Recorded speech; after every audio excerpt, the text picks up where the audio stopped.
যাদের হাতে 3.5 লক্ষ টাকা আছে, তোমরা চাচ্ছ রয়্যাল এনফিল্ড নামক নতুন একটা মোটরসাইকেল বের হয়েছে, তুমি কিনবা।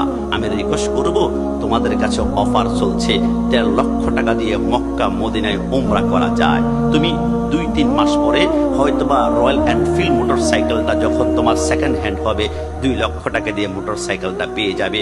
কিন্তু এখন যদি উমরাটা করতে পারো, তাহলে দুনিয়াও পেয়ে গেলা, আখিরাত পেয়ে গেলা। তুমি আমাকে বললে, হুজুর এখন না কিনে পরবর্তীতে আমি উমরা করব, হয়তোবা তুমি বার্ধক্য যখন পৌঁছাবে, তোমার টাকা হবে, তুমি সেইখানে মদিনার গলিতে হাঁটার শক্তি তোমার থাকবে না, মক্কাতে যেতে পারবে না।